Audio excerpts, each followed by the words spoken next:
Hello bachcho, let's read the question. The question is, using Wien's formula demonstrate that the most probable radiation frequency which is omega PR is proportional to T. हमें Wien's formula use करके ये बताना है कि जो most probable radiation frequency होती है वो T की क्या होती है, प्रोपोर्शनल होती है, जहां पर T क्या है, आपका टेम्परेचर है। तो देखो, इस क्वेश्चन को करने के लिए आपका जो की कॉन्सेप्ट रहेगा उसमें आपको पता होना चाहिए कि बीन ने ये बताया था कि जो रेडिएटिव एनर्जी होती है DW वो क्या होती है पर वेवलेंथ इंटरवल। ठीक है, ये हमारी क्या हो गई, रेडिएटिव एनर्जी हो गई है। रेडिएटिव एनर्जी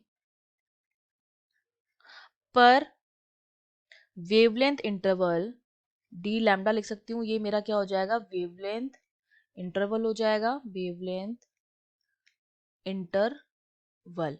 ठीक है, डी डब्ल्यू पर डी लैम्डा जो होता है वो मैक्सिमम होता है, this is maximum at a certain wavelength, जिसको हम बोलते हैं लैम्डा एम। मतलब D W upon D lambda की वैल्यू जो होती है वो मैक्सिमम होती है किस पर, जब लैम्डा जो होता है एम होता है किसी सर्टेन वेवलेंथ पर, ये मैक्सिमम होती है। और जो मैक्सिमम शिफ्ट होता है टू शॉर्टर वेवलेंथ, जैसे ही हम मतलब टेम्परेचर को क्या करते हैं, इंक्रीज करते हैं, तो यहाँ पर क्या होता है, मैक्सिमम शिफ्ट होता है शॉर्टर वेवलेंथ की तरफ। तो उसने ये देखा कि लैम्डा एम इंटू टी का जो मल्टीप्लीकेशन होता है वो एक कांस्टेंट हमें मिलता है, दैट इज अ कांस्टेंट, जो हमारा किसके बराबर आता है, 0.2898 सेंटीमीटर डिग्री केल्विन के बराबर आता है। ये हमारा क्या हो जाएगा, वीन्स का लॉ या वीन का फॉर्मूला हो जाता है कि लैम्डा इंटू टी जो होता है वो एक आपके पास क्या आता है, कांस्टेंट आता है। अब देखो, हमसे क्या कहा जा रहा है, हमें ये बताना है कि जो मोस्ट प्रोबेबल रेडिएशन फ्रीक्वेंसी है ओमेगा वो टी के क्या आएगी, प्रोपोर्शनल आएगी।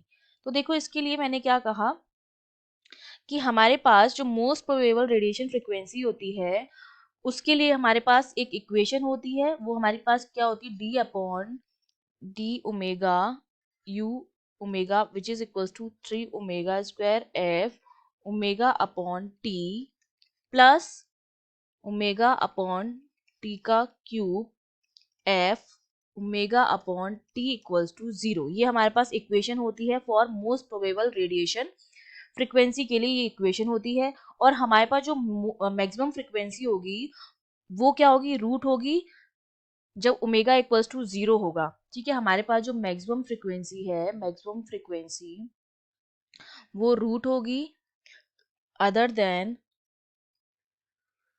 Then when omega equals to 0 of this equation. अगर दिस इक्वेशन में ओमेगा 0 है तो हमारी जो मैक्सिमम फ्रीक्वेंसी होगी दैट इज द रूट। तो यहाँ से ओमेगा की जो वैल्यू आ जाएगी वो हमारे पास कितनी आ जाएगी, that is equals to -3TF omega upon T divided by, यहाँ पर हो जाएगा F dash omega upon T. ठीक है, या मैं क्या लिख सकती हूँ कि जो ओमेगा जो पी आर है which is the most probable radiation frequency, P R for probable radiation frequency that is equals to X not T के बराबर आ जाएगा, जहां पर जो एक्स नॉट है वो क्या है, सोल्यूशन है किसका, इस ट्रांस सेंट्रल इक्वेशन का, इस इक्वेशन का क्या है, सोल्यूशन है। तो मैं यहाँ से क्या लिख सकती हूँ, मैं इसको लिख सकती हूँ कि ये मेरे पास जो 3f एक्स नॉट है plus X not F dash X not that is equals to 0, ये आएगा, जहां पर एक्स नॉट हमारा क्या था, सोल्यूशन था इस इक्वेशन का। तो हमारे पास हमने ये डिमोन्स्ट्रेट कर दिया यहाँ से, ये हमें पता चल गया है कि जो मेरा ओमेगा है वो क्या है, टी के प्रोपोर्शनल आ रहा है। ठीक है, यहाँ से हमें पता चला, बाकी चीजें जो हो जाएंगी वो आपकी कांस्टेंट हो जाएंगी, ये एक्स नॉट हो गया, बाकी चीजें जो हो गई एक्स नॉट हो गई, और ये वाला जो टी है उसके प्रोपोर्शनल आ रहा है, बाकी चीजें कांस्टेंट हो गई हैं।